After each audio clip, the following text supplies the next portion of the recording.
5ஆம் தமிழர் சங்க உறுப்பினர்கள் மற்றும் நேயர்களுக்கு அன்பான வணக்கம். வேர் சொல்லாய்வு பகுதி 2. சென்ற பகுதியில் இன்னைக்கு இருக்கக்கூடிய கல்வி நிறுவனங்கள் வேர் சொல் பற்றி என்ன சொல்லுதுன்னு பார்த்தோம். சென்ற பகுதியை பார்க்காதவங்க அந்த விழியத்தை போய் பார்த்துட்டு வந்துடுங்க. அப்போ தான் இந்த பகுதி விழியும் உங்களுக்கு தெளிவாக புரியும். இப்போ இந்த பகுதியோட விழியத்துக்குள்ள போகலாமா? முதல்ல ஒரு சொல் எப்படி உருவாகும்னு நம்ம தெரிஞ்சுக்கணும். இப்போது ஆங்கிலத்தில் பார்த்தீங்கன்னா மிக நீண்ட சொல்லுன்னு பல சொற்கள் இருக்குங்க. உதாரணமாக அன்காப்பிரைட்டபிள் கொஞ்சம் பெரிய சொல் தான் இல்லையா? அடுத்து பார்ப்போமா? நிமினோ அல்ட்ரோ மைக்ரோஸ்கோபிக் சிலிக்கோ வேல்கோனோ கோனியாசிஸ். எனக்கு இவ்வளோ பெரிய சொல்லா? ஆமாங்க, இதோட அர்த்தம் நுரையீரல் தொற்று. இது ஆங்கிலத்தில் லங் டிசீஸ்னே சுருக்கமாக சொல்லியிருக்கலாம். எல்லாருக்கும் எளிமையாக புரிஞ்சிருக்கும். நமக்கு புரியாத மாதிரியே எவ்வளோ பெரிய சொல்ல உருவாக்கி வச்சுருக்காங்க பாருங்கள். சரி, அடுத்து பார்ப்போமா?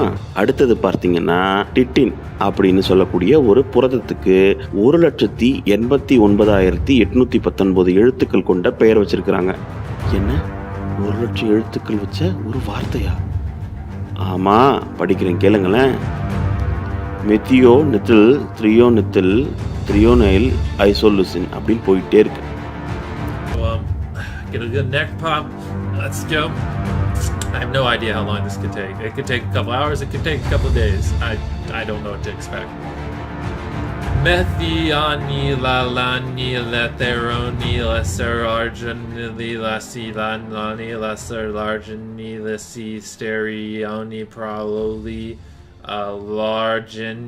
இந்த சொல்ல சொல்லி முடிக்கவே 3 மணி நேரம் ஆகுங்க.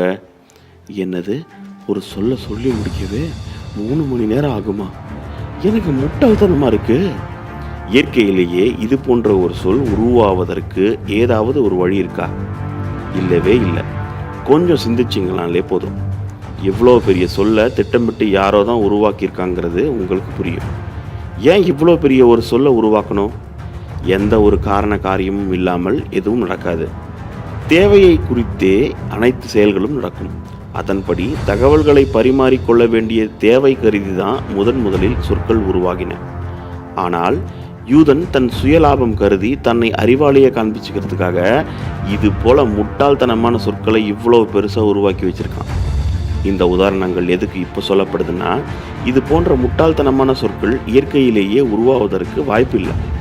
இந்த சொற்கள் மட்டும் இல்லைங்க, எந்த ஒரு சொல்லாக இருந்தாலும் அது உருவாவதற்கு ஒரு தேவை இருக்கணும். அந்த தேவையின் அடிப்படையில் தான் ஒவ்வொரு சொல்லும் உருவாக்கப்படும். அதுபோல தக்க காரணங்களுடன் தேவையின் அடிப்படையில் உருவாக்கப்பட்ட சொற்கள் நம் தமிழ் மொழி மட்டும்தான் இருக்குங்க. மற்ற எல்லா மொழியும் தமிழ் மொழியை திரிச்சு உருவாக்கப்பட்ட மொழிகள் தான். அந்த தேவைகளையும் தக்க காரணங்களையும் உள்ளடக்கிய ஆய்வு தான் வேர் சொல் ஆய்வு அல்லது சொல் மூல ஆராய்ச்சி. சரி, அடுத்த பகுதியில் சொற்கள் எப்படி உருவாகும்னு பார்க்கலாம். கொஞ்சம் காத்திருங்க. நன்றி, வணக்கம்.